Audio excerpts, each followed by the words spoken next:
முடியல. நான் நைட்டில் தூங்காமல் அப்படி அந்த அளவுக்கு நாங்கள் பிரச்சனையில் மாட்டிட்டு இருக்கோம். எங்கள் வீட்டில் இருக்காங்களா எங்கே இருக்காங்கன்ட்டு தவிச்சிட்டு இருக்கோம். புலம்பிக்கிட்டு இருக்கிற வழியே ஆளு எந்த வந்து வந்து சொல்ல கூட இல்லைங்க சார். இதுக்கு நீங்க தான் முயற்சி எடுத்து பார்த்து எங்களுக்கு கொஞ்சம் பரிதாபப்படன பார்க்கணும்.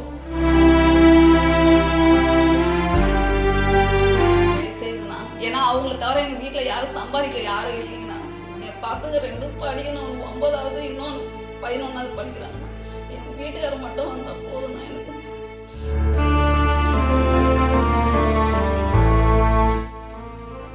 கள்ளக்குறிச்சி மாவட்டம் சங்கராபுரம் அருகே உள்ள மூங்கில் துறைப்பட்டு கிராமத்தில் தென்பெண்ணையாற்றில் 19 நாட்களுக்கு முன் அடித்துச் செல்லப்பட்ட தற்காலிக மின் ஊழியர் திலீப் குமாரை கண்டுபிடித்து தருமாறு அவரது மனைவி கண்ணீர் மல்க கோரிக்கை விடுத்துள்ளார்.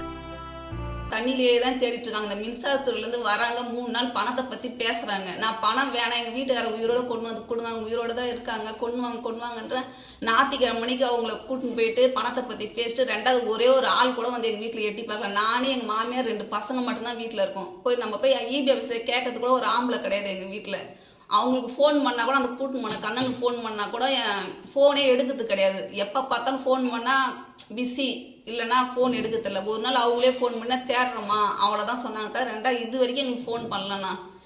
அந்த இபி ஆஃபீஸ்லேருந்து ஒரே ஒரு எங்களுக்கு ஒரு நல்ல செய்தி கூட சொல்ல மாட்டாங்க. தேடுறோம் கொள்றோம் எதுவுமே சொல்லத்தில்லை. நாங்களாக ஃபோன் பண்ணி பேசினாதான் அது எடுக்கிறாங்க, இல்லை சில நேரத்தில் எடுக்க கூட மாட்டுறாங்க.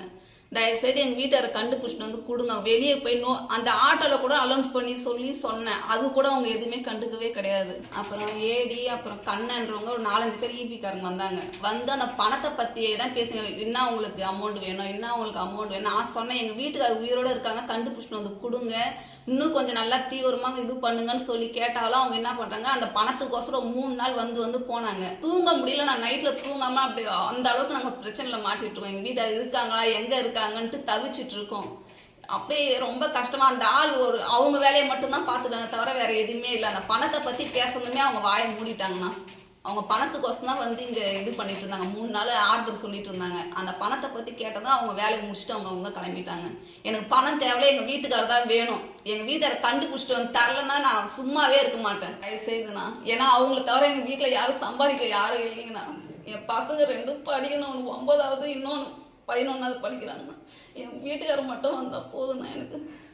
எங்கள்கிட்ட பண வசதி கிடையாது, எங்களால் தேட முடியல. நான் பொம்பளை, என் பசங்க 2 படிக்குதுங்க. நீங்கள் தான் கூட்டின்னு போய் தொலைச்சிங்க. தயவுசெய்து கூட்டின்னு வந்து எங்கள் வீட்டை நல்லபடியாக சேருங்க, அலௌன்ஸ் பண்ணுங்க, ஒரு நியூஸ் பேப்பரில் வந்து இது பண்ணி விடுங்க, ஒரு போஸ்ட் ஒட்டுங்க.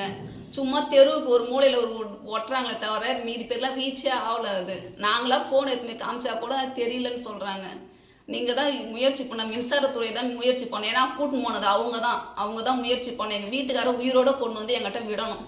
என் மருமகளும் என் பேர பிள்ளையோட வச்சுக்கிட்டு நான் தெவிச்சிக்கிட்டு இருக்கிறோம்.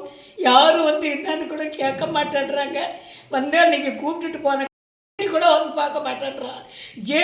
கூட வந்து பார்க்க மாட்டேன்றான். என் வயிறு அவ்வளோ எச்சில் எரியுது.